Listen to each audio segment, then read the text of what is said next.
Dark ghost story YouTube channel में आपका स्वागत है। आज हम ऐसी सच्ची कहानी सुनाने वाले हैं जिसे सुन के आपके होश उड़ जाएंगे। उससे पहले अगर आप चैनल पर नए हैं तो वीडियो को करिए लाइक और चैनल को सब्सक्राइब। चलिए जानते हैं डार्क घोस्ट स्टोरी की जुबानी। हर व्यक्ति की चाहत होती है कि उसे एक खूबसूरत दुल्हन मिले, लेकिन घूंघट उठाते ही यह पता चले कि जिसे दुल्हन बनाकर लाए हैं वह लड़की नहीं भूतनी है, तो सोचिए क्या गुजरेगी उस व्यक्ति पर।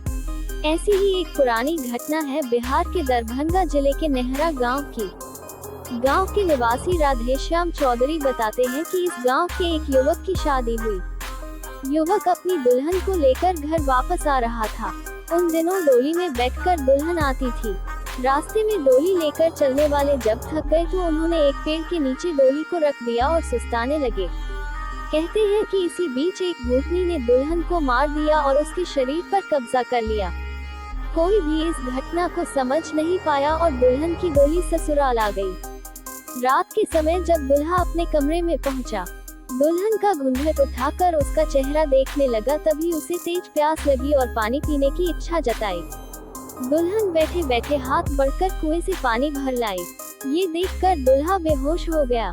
जब होश आया तो दुल्हन के रूप में बैठी भूतनी ने कहा कि तुमने मेरा राज जान लिया है, अब मैं तुम्हारे पास नहीं रह सकती हूँ।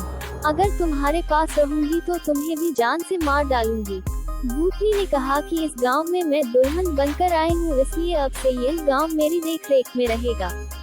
गांव वालों से कह देना कि वह अपने घर का चूल्हा दक्षिण दिशा की ओर रखें। इससे गांव उन्नति करेगा और लोग खुशहाल रहेंगे। उसके बाद से इस गांव के सभी लोग अपने घर का चूल्हा दक्षिण दिशा की ओर रखते हैं। शास्त्रों में दक्षिण दिशा में चूल्हा रखना अशुभ कहा गया है। माना जाता है कि ये दिशा भूत प्रेत और यम की दिशा है, इसलिए आमतौर पर कहीं भी लोग इस दिशा में चूल्हा नहीं रखते हैं। लेकिन नेहरा गांव के लोग कहीं भी जाकर बस जाएं, चूल्हे का मुंह दक्षिण दिशा की ओर रखना बिल्कुल भी नहीं भूलते।